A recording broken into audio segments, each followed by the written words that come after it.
So today we are continuing in our commitment series, and we are working on the ideas from the book The Eye of the Storm by Gary Simmons. So you've probably seen the posters around, and hopefully all of you have them in your homes.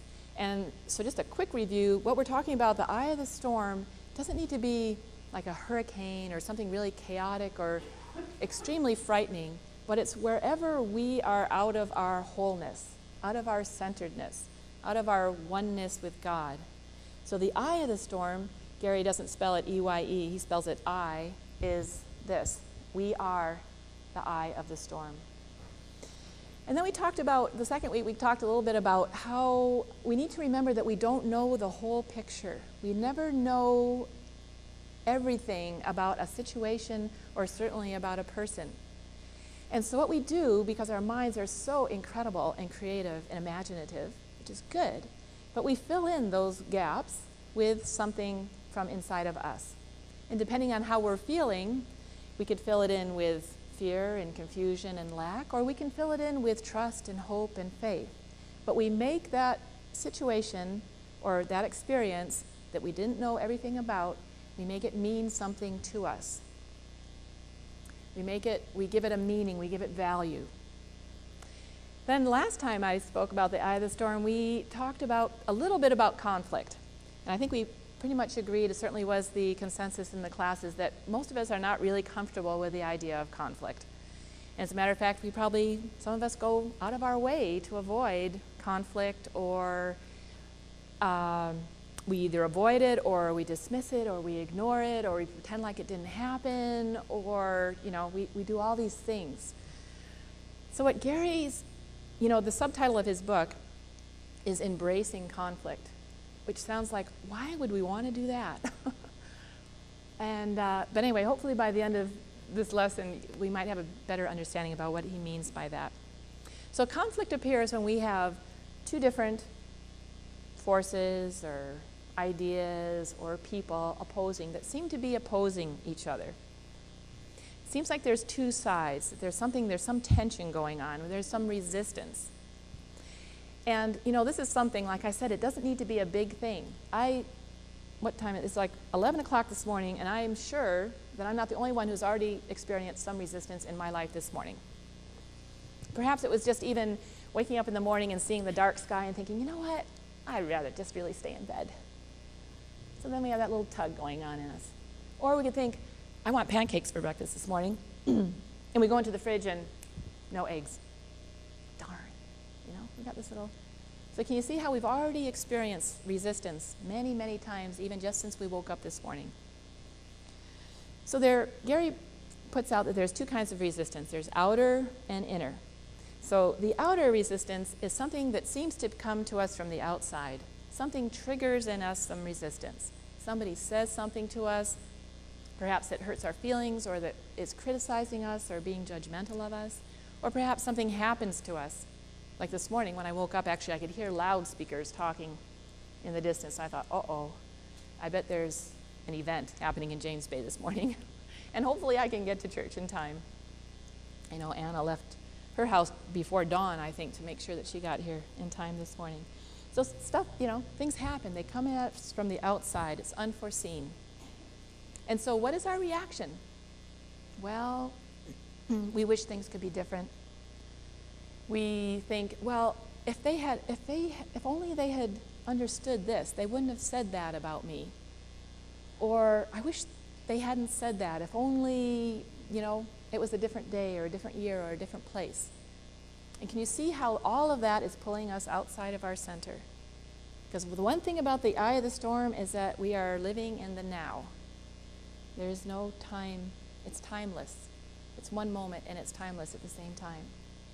And so when we start thinking, I wish, or if only, can you see how we're thinking back about the past, or we're projecting into the future? If only the marathon was next weekend, I wouldn't have this problem. You see, we're thinking in the future now. Or we pretend like it didn't happen. We avoid it, we run away. And at this point, what we've done, what Gary's suggesting that we've done, is we've actually given the situation more power than God. So I was thinking about that, because I think if we give a situation the ability to take away our peace, to to take away our serenity, to take us out of the now, we are thinking that that's bigger than God. So it's kind of an interesting thing to think about, how we do that, how we're drawn off-centered.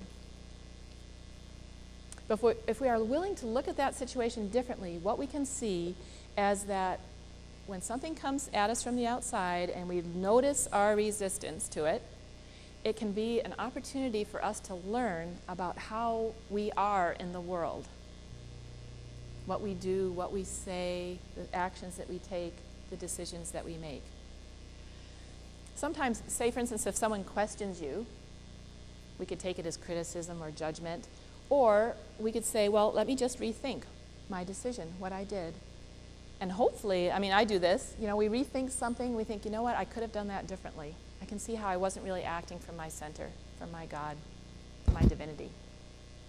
Or we could rethink our decision or our action and say, no, you know what, it was right for me. I needed to do that. So we always, having something coming in from the outside, which it appears to be coming in from the outside to us, is an opportunity to just relook at our actions and our words and how we are in the world. It doesn't need to be a conflict. It can just be a chance to learn something about ourselves. And then there's inner resistance, and that comes from within. Perhaps we spoke to somebody in a bit of a cranky way or something like that. I don't know if I'm the only one who does that sometimes. These are the things that Gary runs through that we do. We rationalize.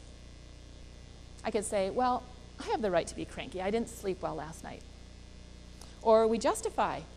We say, well, if they only knew what I'd gone through today, they would understand why I'm cranky. Or we defend. I can't help it if I'm cranky, I'm tired. Any of these sound familiar to anybody? We need to be right. If I explain the situation, I know they will understand, and then they'll know why I'm cranky. Or we try to control the outcome. I know what I'll do. I'll take them out to tea, and then they'll forget all about what I said. We run through this whole justification, defense, the need to be right, the need to control the outcome of circumstances. Those are all signs that we are experiencing some conflict or resistance within ourselves. When we sense that, we know that we're in the storm. When we have those feelings that we need to defend ourselves, we know that we're in the storm. We're not in the eye. Because what we can remember is when we're in the eye of the storm, there is no need, there is no resistance. There is no conflict. There's no need to justify or defend ourselves. A little bit later, we'll be going through the affirmation for today, and it says, I am defenseless. We do not need to defend ourselves. Defense implies that there's something against us. I don't know if you remember the first week we talked about the idea no one is against us. If we're living out of the center, it's just you and God, just me and God.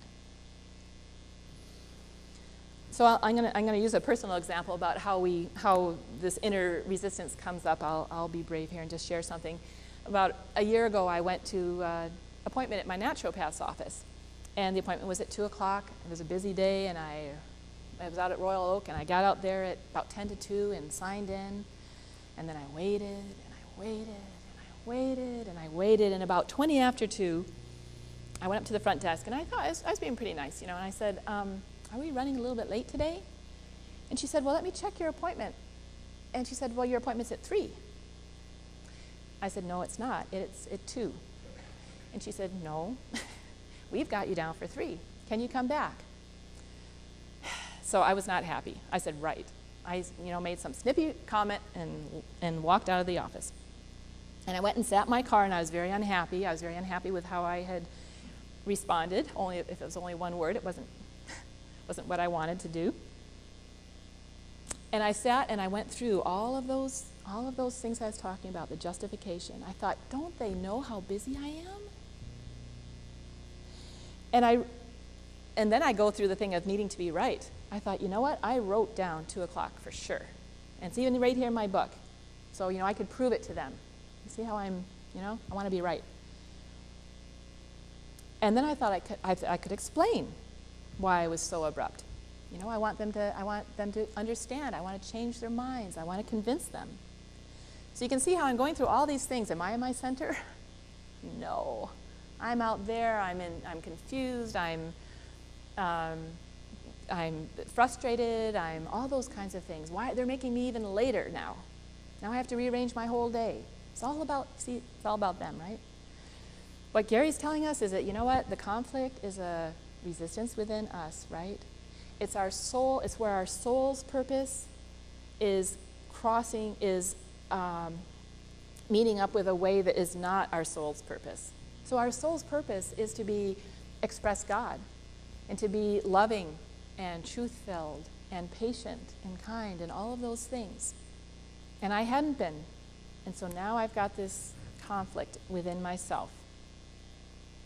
Finally I got to a place where I thought, you know what, I just need to go in and apologize.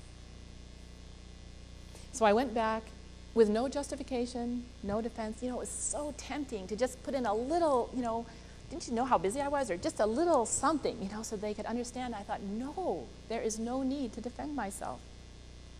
And what I did, I know that I was out of alignment. That's period, that's it.